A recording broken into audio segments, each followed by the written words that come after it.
علیہ الصلوۃ والسلام ان کے نزدیک کسی عمل کے ترک کرنے پر کفر کا اجماع نہ ہوا تھا سوائے نماز کے. تمام صحابہ اس بات پر متفق تھے کہ جو نماز کا تارک ہے وہ کافر ہے. نماز کے علاوہ کسی اور عمل کے ترک پہ کفر کا فتویٰ نہیں دیتے تھے. ابو ہریرہ فرماتے ہیں رضی اللہ عنہ وارضاہ كان اصحاب رسول الله صلى الله عليه وسلم لا يرون شيئا من الاعمال تركه كفر غير الصلاة. نبی کے صحابہ کسی عمل کے ترک پہ کفر نہیں سمجھتے تھے سوائے نماز کے. نماز کے ترک پہ وہ بھی کفر جانتے تھے. مجاہد نے جابر بن عبداللہ رضی اللہ عنہ وارضاہ سے سوال کیا کہ نبی کے زمانے میں صحابہ کے نزدیک اعمال میں سے کفر اور ایمان کے درمیان فرق کرنے والی کیا چیز تھی؟ وہ کیا چیز تھی جس کو دیکھ کر یہ فرق ہوتا تھا یہ مومن ہے یہ کافر ہے؟ صحابی رسول جابر بن عبداللہ فرماتے ہیں وہ چیز نماز تھی. ہم نماز کو دیکھ کر فیصلہ کیا کرتے تھے. جو نماز کا تارک ہے یاد کر لیجئے وہ بے دین ہے, اس کا دین میں کوئی حصہ نہیں ہے. امام الانبیاء فرماتے ہیں لا دین لمن لا صلاۃ لہ, جس کی نماز نہیں اس کا دین نہیں.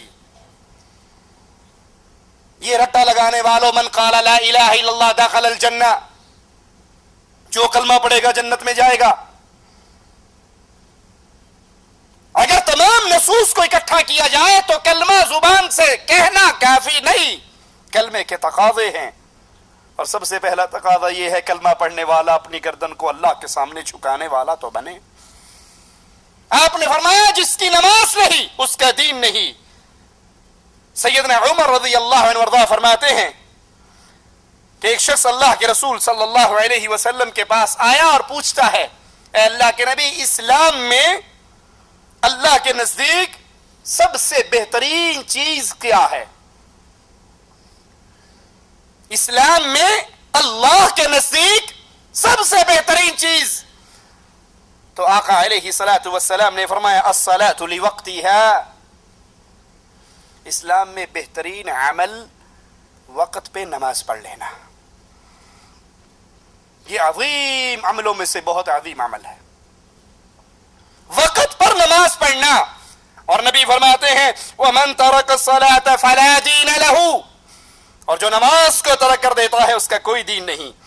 ابو درداء رضی اللہ عنہ وارضاہ فرماتے ہیں لا ایمان لمن لا صلاة له, یہاں دین کا انکار ہوا تھا کہ اس کا دین نہیں. اور ابو درداء کیا فرماتے ہیں لا ایمان لمن لا صلاة له, جو نماز نہیں پڑھتا اس کا ایمان نہیں ہے, اس کے ایمان کی کوئی قیمت نہیں جو شخص نماز ادا نہیں کرتا. سیدنا عمر رضی اللہ عنہ وارضاہ فرماتے ہیں تاریک نماز کا اسلام میں کوئی حصہ نہیں ہے. نماز کے تاریک کا اسلام کے اندر کوئی حصہ نہیں. اور سیدنا عمر منبر پر فرمایا کرتے تھے لا اسلام لمن لم يصلي, جو نماز نہیں پڑھتا اس کا اسلام نہیں. دین کے انکار کی بھی حدیث سن لی آپ نے, ایمان کے انکار کی بھی حدیث سن لی. اور سیدنا عمر کا قول فرماتے ہیں لا اسلام لمن لم يصلي, جو نماز نہیں پڑھتا اس کا اسلام بھی نہیں ہے, ایمان کا بھی انکار ہے, دین کا بھی انکار ہے اور اسلام کا بھی انکار ہے. نماز پڑھ لو ٹھیک ہے, نہ پڑھو کوئی حرج نہیں. یہ فکر شیطان کی فکر ہے, رحمان کے ماننے والوں کی زندگی کا یہ طرز نہیں ہوا کرتا. عبادہ بن صامت فرماتے ہیں اوصانا رسول اللہ صلی اللہ علیہ وسلم, ہمیں اللہ کے رسول صلی اللہ علیہ وسلم نے وصیت کی چند باتوں کی, اور وہ باتیں کیا ہیں لا تشرکوا باللہ شیئا, اللہ کے ساتھ شرک نہ کرنا, اللہ کے ساتھ شرک نہ کرنا. ولا تترکوا الصلاة عمدا, جان بوجھ کے نماز نہ چھوڑنا. دو مطلب ہے اس کے, اس جان بوجھ سے نکل جاتا ہے. کیا معنی؟ ایک شخص سو گیا اور نماز کا وقت گزر گیا, یہ سویا ہوا ہے, جب اٹھے گا وہی اس کی نماز کا وقت ہے, بشرطی کہ یہ روٹین, وہ فلم دیکھتا ہوا رات کو 2 بجے نہ سوئے, کہ روز فلم دیکھتا ہوا 2 بجے ہی سوتا ہے تو اب روز 9 بجے اٹھ کے نماز پڑھے گا. اگر کبھی سویا رہ جائے تو جب اٹھے گا وہ اس کی نماز کا وقت ہے، اس نے جان بوجھ کے نہیں چھوڑی۔ دوسرا، انسان نماز پڑھنا بھول جائے، کسی ایسے مسئلے میں پریشان ہے، ذہنی طور پہ اسے یاد ہی نہیں رہا کہ میں نے عصر پڑھی ہے یا نہیں پڑھی، میں نے مغرب پڑھی ہے یا نہیں پڑھی، وہ بھول گیا۔ اب جب اسے یاد